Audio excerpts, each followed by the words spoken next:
coisas. Olha só, a ideia básica, a diferença entre vitórias e melhores, a base vai ser o crossing over aqui.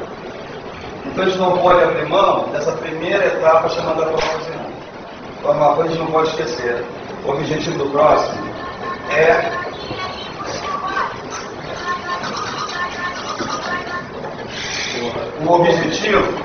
não esquecer que para você ter o crossing, não dizer que você vai gerar variabilidade.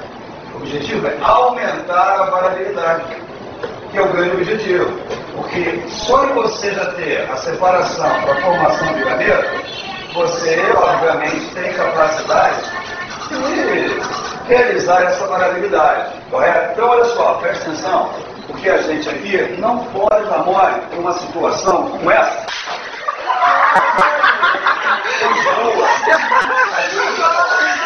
Da seguinte forma.